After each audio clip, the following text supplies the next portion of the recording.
Hello everyone, আমি Uditi. Welcome to Diti's world.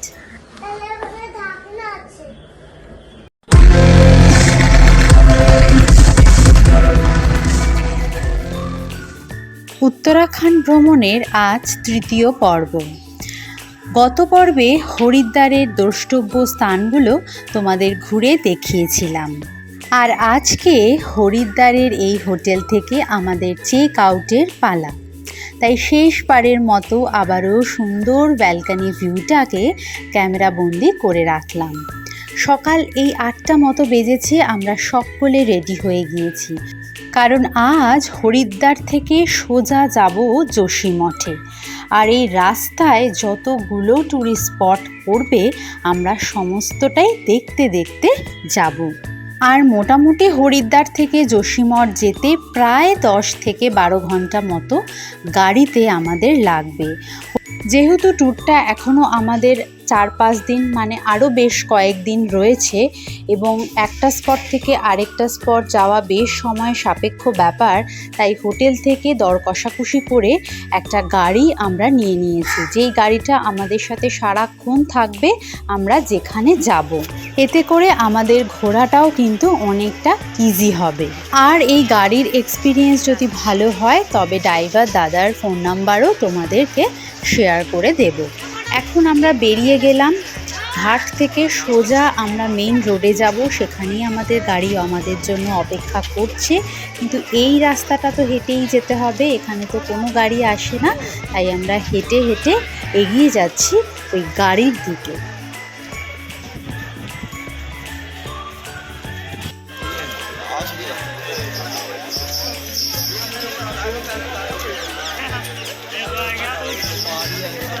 চারিদিকে লোক, তার মধ্যে ফসরা সাজিয়ে বসেছে সব।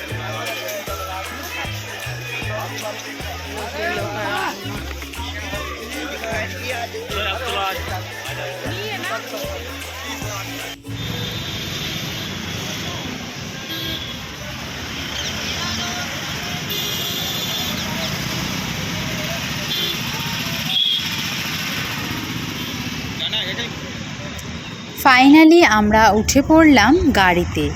এবার প্রথমেই যাব পাবন ধাম। এই পাবন ধাম মন্দিরটি হরিদ্বার থেকে 2 কিলোমিটার দূরে অবস্থিত।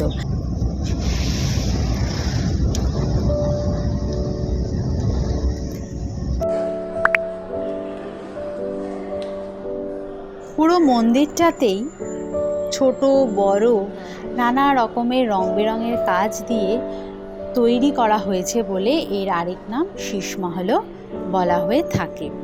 চলো এবার তোমাদের পুরো মন্দিরটা ঘুরিয়ে দেখাই।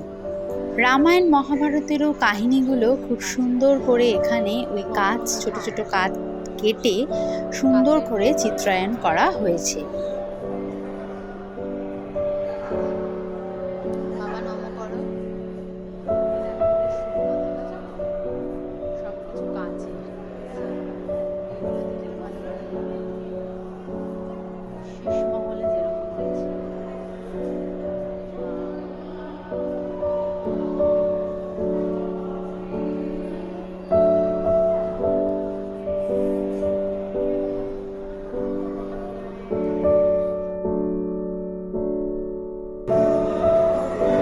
ঝলমল হচ্ছে, সুন্দর দেখতে।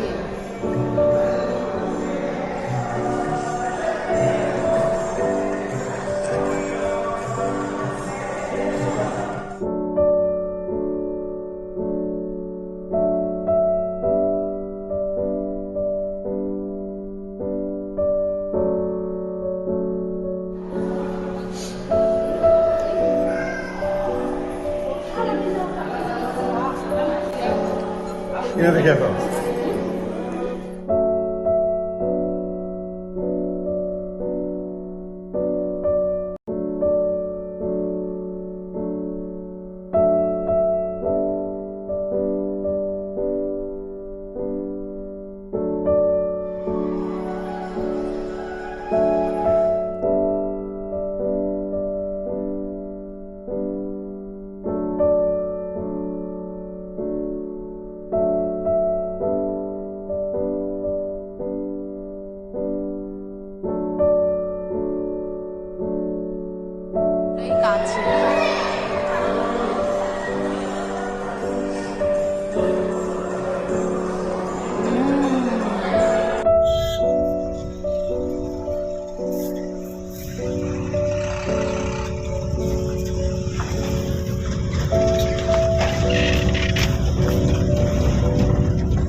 হিন্দু ধর্মের অন্যতম একটি পবিত্র স্থান হলো ঋষিকেশ। এখন আমরা চলে এসেছি ঋষিকেশে। গঙ্গা নদীর তীরে প্রাচীন এই শহরটি অবস্থিত দেরাদুন জেলায়। ঋষিকেশ কথার অর্থ চেতনা বা জ্ঞানের দেবতা।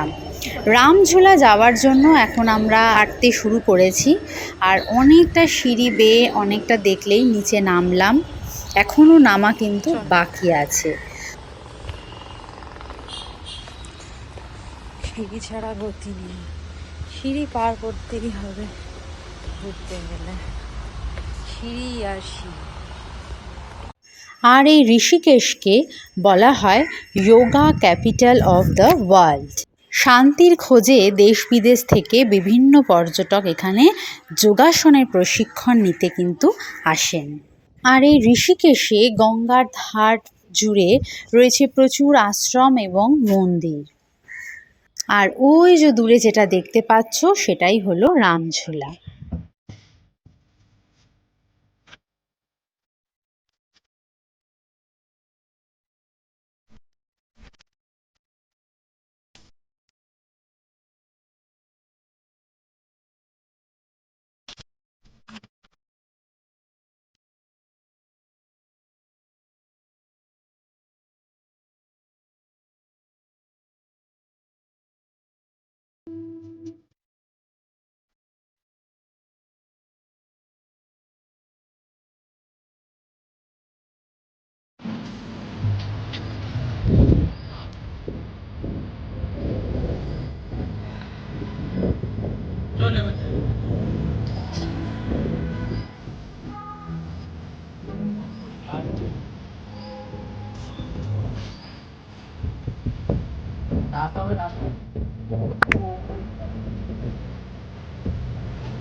রামঝুলা।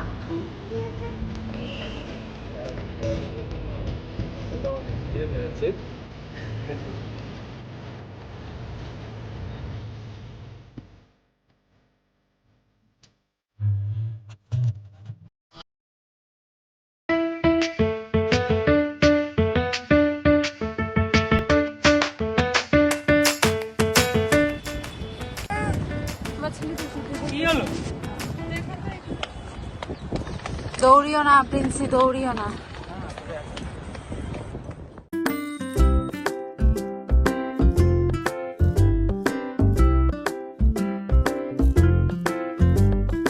এরপর আমরা চলে এলাম এখানকার সবচেয়ে বড় আশ্রম পরমার্থ নিকেতন। এই আশ্রমেও কিন্তু 1000-1500 মানুষের থাকার খাওয়ার বন্দোবস্ত রয়েছে, তবে সেটা আগে থেকে অনলাইনে বুকিং করে আসতে হবে। এবং পুরো আশ্রমের যে এরিয়াটা অনেকটা বড় জায়গা নিয়ে, এবং পুরো জায়গাটা ঘুরে দেখার অনুভূতিটা একদম অন্যরকম। আশ্রমটা একদম গঙ্গার ধারে এবং সূর্যাস্তের সময় এখানে আবার সন্ধ্যা আরতিও হয়, তাই বুঝতেই পারছো এর অ্যাম্বিয়েন্সটা কিন্তু একদম অন্যরকম। স্বামী সুখদেবানন্দজি এই আশ্রমটি প্রতিষ্ঠা করেছিলেন।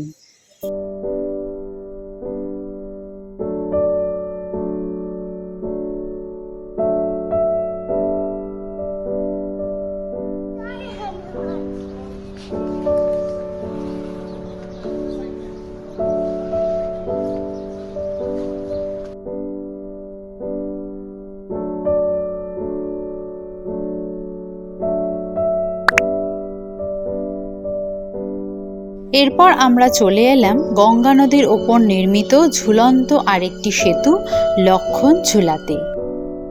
ঋষিকেশের অন্যতম বিখ্যাত আরেকটি দর্শনীয় স্থান, কিন্তু আপাতত এটি বন্ধ রয়েছে। এটার কাজ হচ্ছে এবং খুব সুন্দর করে দেখো পুরোটা গ্লাস দিয়ে এখানটা করা হচ্ছে।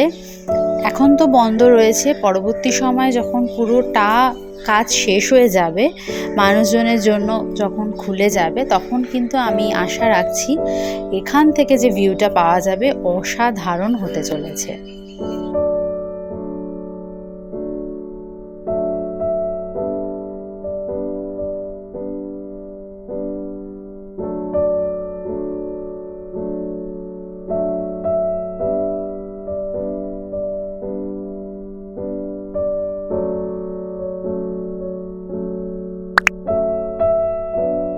ভারতের উত্তরাখণ্ড রাজ্যের তেহারি গাড়োয়াল জেলার একটি শহর হলো দেবপ্রয়াগ।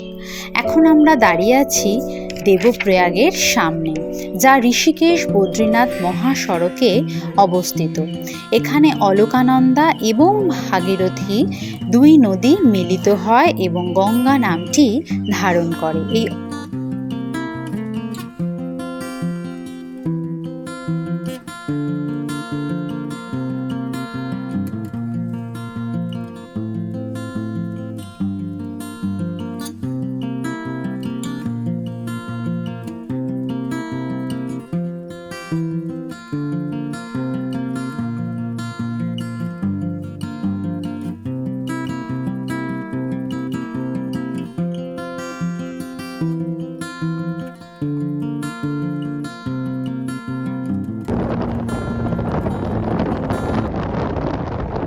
বেশ অনেকটা পথ পার করেছি, কিন্তু এখনও অনেকটা কিলোমিটার পথ চলা বাকি। তাই পথে আমরা রাজমা চাওল দিয়ে আজকে লাঞ্চটা করে নিচ্ছি।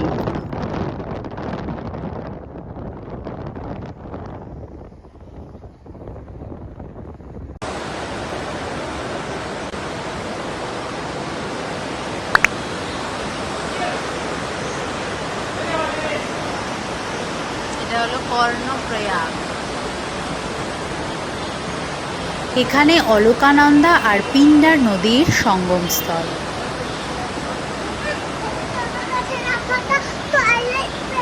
দাঁড়া, আমি যাব নিয়ে তোমার, দাঁড়াও, আমি যাবো তো, তুমি পাপার সঙ্গে কেন যাচ্ছ?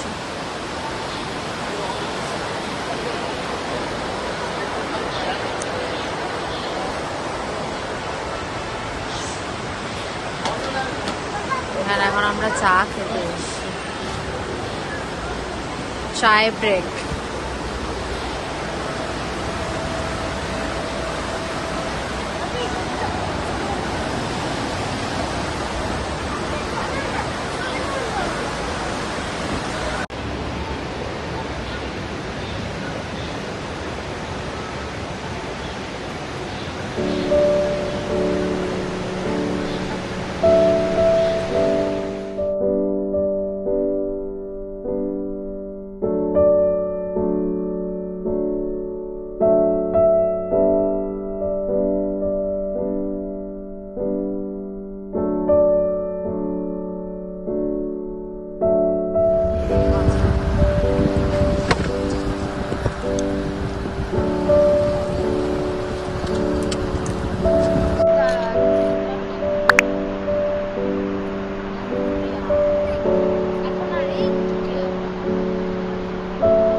সূর্যি মামাও অস্ত গেল আর নেমে এলো ধীরে ধীরে অন্ধকার। ফাইনালি 10 থেকে 12 ঘন্টার জার্নি কভার করে আমরা পৌঁছালাম যোশী মঠ। এবার এই হোটেলে চেক ইনের পালা।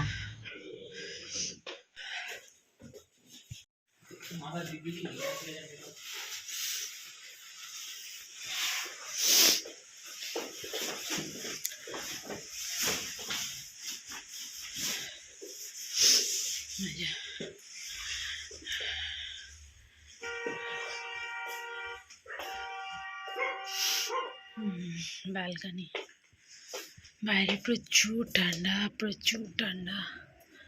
সকাল 8টায় বেরিয়ে এখন 8টায় পৌঁছালাম আমরা যোশী মঠ। তুই এরকম ভাবে ঘুরে বেড়াচ্ছিস, চল ঘরে, চল ঘরে চল, প্রচন্ড ঠান্ডা। চলে আসো ডিনার করতে, জল খাবো, তারপরে ডিনার করবো, ডাল ভাত।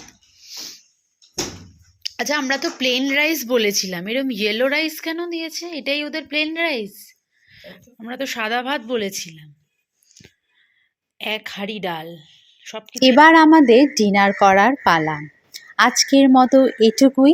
ফিরে আসবো আরও একটা এক্সাইটিং ব্লগের সাথে। ততক্ষণ সবাই খুব ভালো থেকো, সুস্থ থেকো আর আনন্দে থেকো। টাটা।